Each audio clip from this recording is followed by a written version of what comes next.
Long before Disney became synonymous with safety and innocence, the studio released a cartoon it would rather forget. Hell's Bells from 1929 drops viewers straight into fire, demons, and cruelty played for laughs. No princesses, no heroes, just chaos, rebellion, and a shocking ending. For decades, this short quietly slipped through history, rarely discussed and rarely shown. But now that it's resurfacing, it raises an uncomfortable question. Why did this exist, and why did Disney stop making anything like it in public animated form again? Fact 1. The Disney short many viewers swear never existed. Long before Disney locked itself into a clean, friendly image, Hell's Bells slipped into theaters and quickly became an oddity. Released in 1929 as part of the Silly Symphonies series, it openly embraced demons, fire, and cruelty at a time when animation rules barely existed. The short never carried the moral reassurance audiences later expected from Disney. There is no warm lesson, no clear hero, and no attempt to soften what is happening on screen. Instead, the cartoon treats chaos and fear as visual comedy, pushing boundaries other studios avoided. Over time, Hell's Bells became something fans spoke about in hushed tones, often mistaken for a parody or a rumor rather than an official Disney release. Its absence from major reissues helped fuel the confusion, allowing it to exist almost like a forbidden footnote. That strange status is exactly why the short still feels unsettling today. It represents a version of Disney that experimented freely before branding fears and public expectations began shaping what animation was allowed to show.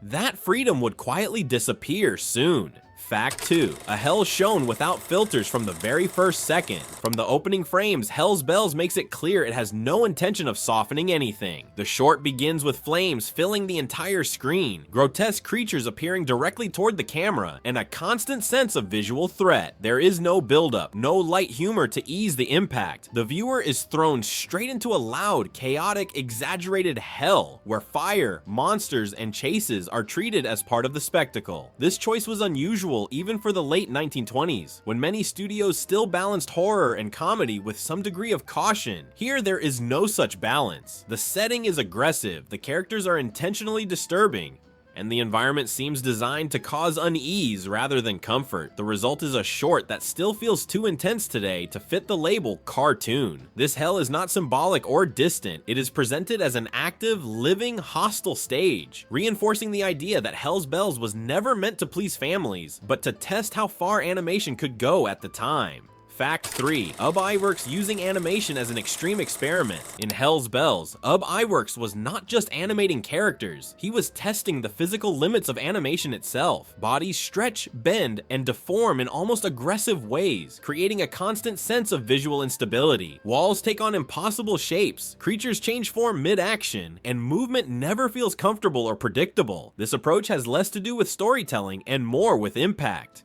Iwerks treated every frame like a laboratory, exploring how far he could distort anatomy, space, and rhythm without losing fluidity. The result is a short that feels restless, as if nothing in that world is ever truly fixed. Unlike later Disney animations, where movement began to serve empathy and emotion, here it serves discomfort. Everything pulses, vibrates, and twists, reinforcing the idea of absolute chaos. Many historians see Hell's Bells as a direct reflection of the pre-moral code era, when animators were not yet bound by family expectations. That experimental phase allowed for bold visual solutions that would rarely be repeated later. Iwerks would later prove he could create smooth, elegant animation, but here he chose the opposite path, and that makes the short visually disturbing even today, even for audiences accustomed to intense imagery. Fact 4. Instruments made of bones, bodies, and living parts. One of the most disturbing choices in Hell's Bells lies in how music is presented. Instead of traditional instruments, the demons play objects made from bones, spines, skulls, and parts of their own bodies. One character uses a spinal column as if it were a string instrument, while others turn skeletons into percussion. Everything is animated as if it were normal, almost playful, which makes the scene even more uncomfortable. The visual violence is not quick or hidden. It is prolonged and woven into the rhythm of the music. For a short from the late 1920s, this was a bold step, especially coming from Disney.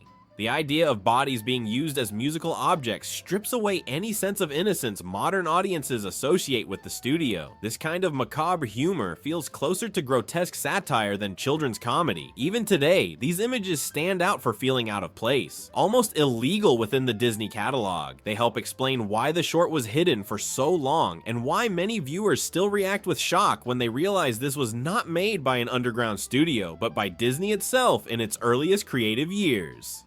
Fact 5. When cruelty becomes order and no one questions it. At a certain point in Hell's Bells, the visual comedy crosses into uncomfortable territory. Satan orders one of the small demons to be delivered as food to the three-headed creature. The scene is not presented as a dramatic climax, but as routine.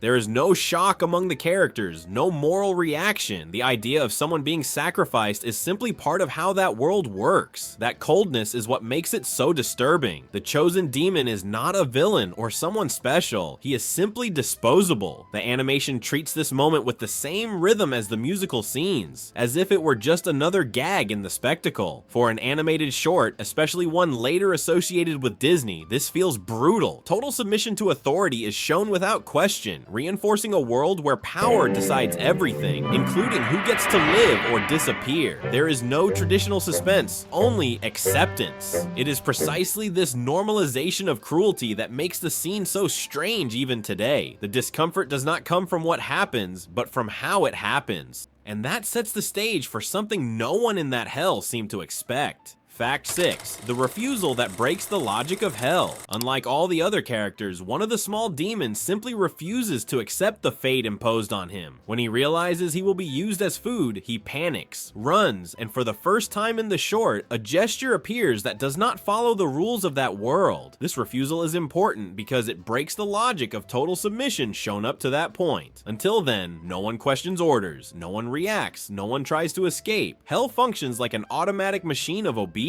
This character's flight introduces something rare in animation of that era: individual resistance. It is not heroic courage in the classic sense, but pure survival instinct. The chase that follows is fast, chaotic, and still treated with visual humor, but the narrative weight shifts. For the first time, there is real tension between authority and victim. This break gives the short an unexpected layer, suggesting that even in that environment, there is a limit to blind obedience. For a 1929 cartoon, especially one from Disney, this inversion of power is surprising. It prepares the ground for an even more uncomfortable ending, where the ultimate authority figure will lose his position without warning or redemption. Fact 7. Walt Disney giving voice to Satan himself. One of the most unsettling details of Hell's Bells goes unnoticed by many people. Walt Disney himself voices Satan. In the early years of the studio, Walt still lent his voice to several characters, but here the choice feels especially strange. He does not play a hero or comic relief, but the highest authority in that hell. This creates a contrast that is hard to ignore when looking at the legacy he later built. The voice is exaggerated, authoritarian, and at the same time almost caricatured, reinforcing the image of a cruel leader who takes pleasure in others' suffering. Over time, this information became embarrassing for the brand. As Walt Disney came to be promoted as a symbol of family values, this role stopped being mentioned. The short was never officially contextualized or explained by the studio, and Walt's vocal participation rarely appeared in promotional materials. For many historians, this silence is no coincidence. It reveals how Hell's Bells became a remnant of a phase the Disney company preferred to erase, including hiding the fact that its founder once gave voice to the devil on screen. Fact 8. A short that clashed directly with Disney's family image. As the years passed, Hell's Bells began to collide head-on with the identity Disney built from the 1930s onward. As the studio solidified an image tied to childhood, clear morals, and safe entertainment, this short became an uncomfortable element within its own catalog. It did not match princesses, friendly mascots, or stories of emotional triumph. On the contrary, it showed a cruel, authoritarian world with no redemption, something difficult to publicly defend. Unlike other dark experiments from the period, Hell's Bells received no historical framing or consistent re-releases. The institutional silence functioned as a form of erasure. To modern audiences, this creates the feeling that the short belongs to a different studio, not Disney. This break in identity helps explain why it was sidelined for so long. It was not just old or too strange. It directly contradicted the kind of emotion the brand spent decades teaching audiences to expect. And when a film threatens the narrative a studio builds about itself, the most common strategy is not to explain it, but to pretend it never existed. Fact 9. The silent disappearance from official re-releases. For decades, Hell's Bells barely appeared in official Disney re-releases, while other shorts from the same era were restored, included in collections, and used to reinforce the studio's history. This one was left out. There was no statement, no explanation, no historical note. It simply was not invited back. This fed the idea that the problem was not technical, but symbolic. The dark content, cruelty treated as humor, and a finale without redemption did not fit into the family packages sold to the public. Even collections aimed at historians or dedicated fans often ignored the short or mentioned it only in passing. This prolonged absence created confusion, leading many to believe it had been officially disowned or rejected. In practice, what happened was a form of censorship by omission. By not re-releasing it, Disney avoided having to explain why the material existed at all. Silence protected the brand better than any public justification. This also helped turn Hell's Bells into something almost forbidden, reinforcing its status as an obscure curiosity within the studio's own filmography. And the longer it stayed out of official circulation, the stranger and more unsettling it became for new generations. Fact 10.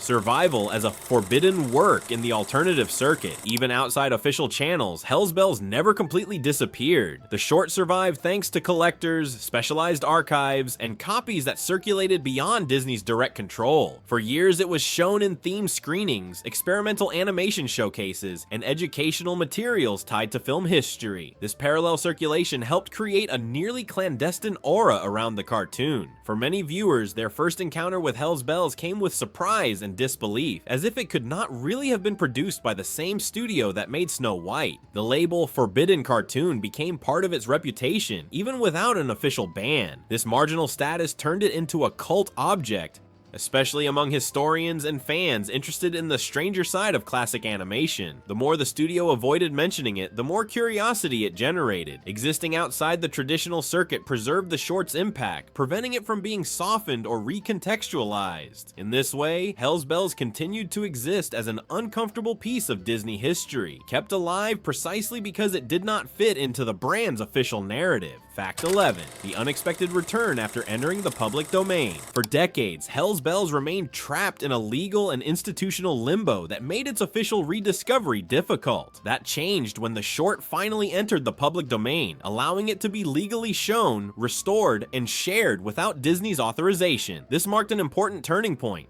Suddenly, the film began circulating openly online, at festivals, and on channels dedicated to classic animation. With this new freedom, critics and viewers started re-evaluating the short not as a hidden curiosity, but as a legitimate document of a forgotten phase of the studio. The shock came not only from the content, but from the brutal contrast with everything Disney later came to represent. Entering the public domain also removed the aura of legal mystery, while keeping the cultural discomfort intact. Without the need for institutional defense, Hell's Bells began to be analyzed more frankly, including its extreme visual choices and its narrative without a comforting moral. The short's reappearance reignited debates about silent censorship, brand identity, and even which parts of animation history deserve to be remembered. What was once treated as an embarrassing mistake started to be seen as evidence that Disney was once far bolder, stranger, and more unpredictable than audiences usually imagine. Fact 12. Modern readings turned the short into something even more uncomfortable. With the resurgence of Hell's Bells, new interpretations began to emerge, many far removed from a simple macabre comedy reading. Seen today, the events of the short raised debates about abuse of power, blind obedience, and the normalization of cruelty as entertainment. For some critics, the hell depicted does not function only as fantasy, but as an exaggerated satire of authoritarian structures, where order is maintained by fear and the constant replacement of the disposable. Others see the short as an unconscious reflection of the social climate of the time, marked by economic instability and post-World War I tensions. Still others interpret everything as pure visual experimentation without any clear symbolic intent. The discomfort arises precisely from this ambiguity. Hell's Bells does not clarify its intentions or offer a safe reading. The modern viewer ends up projecting meanings that may not have been considered in 1929. This makes the short change depending on who watches it. The same sequence can feel merely strange, cruel, or unsettlingly current. Unlike other Disney classics, this one does not close itself into a comforting message. It remains open, provoking conflicting interpretations and reigniting discussions about how far animation can reflect darker aspects of society, whether intentionally or not. Fact 13. The fall of the boss happens without moral, warning, or redemption. And the strangest moment in Hell's Bells is not the early cruelty, but the way everything ends. After the chaotic chase, the small demon manages to act, pushes Satan off the cliff, and watches him disappear into the flames. There is no symbolic punishment, no lesson learned, no balance restored. The ultimate authority simply falls. The short does not celebrate this fall or turn it into a heroic victory. It happens quickly, almost like just another visual gag in the flow of the cartoon. This completely breaks the logic of classic storytelling, where power is usually reaffirmed or replaced by something better. Here there is no replacement. Hell continues, just without its leader. This lack of moral conclusion is what unsettles modern viewers the most. There is no clear reward for disobedience, nor explicit punishment for the earlier abuse.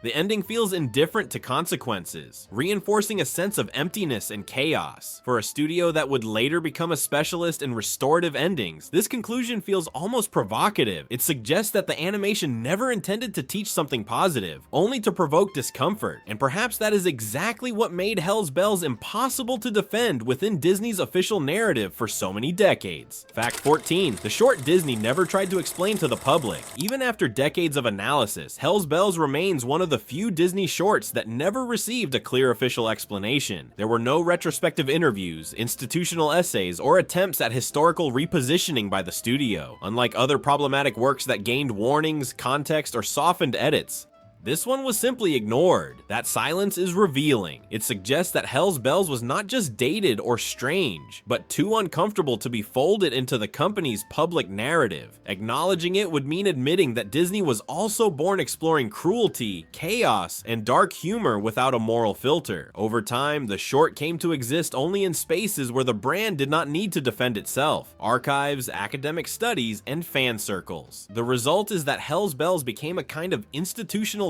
ghost, a reminder of a creative phase the studio moved past, but never fully owned. Today, it survives as proof that Disney did not begin as a symbol of emotional safety, but as a studio willing to shock, test limits, and provoke unease. The fact that it was never officially contextualized may be the most honest answer the company ever gave about it. Hell's Bells is not just a strange cartoon from the past. It is a portrait of a Disney that did not yet know who it needed to be. A studio willing to experiment, shock, and ignore emotional comfort. The short survives as proof that classic animation was born more chaotic than nostalgic. Perhaps that is why it still unsettles people today. Not everything was made to become a safe memory, and that remains evident.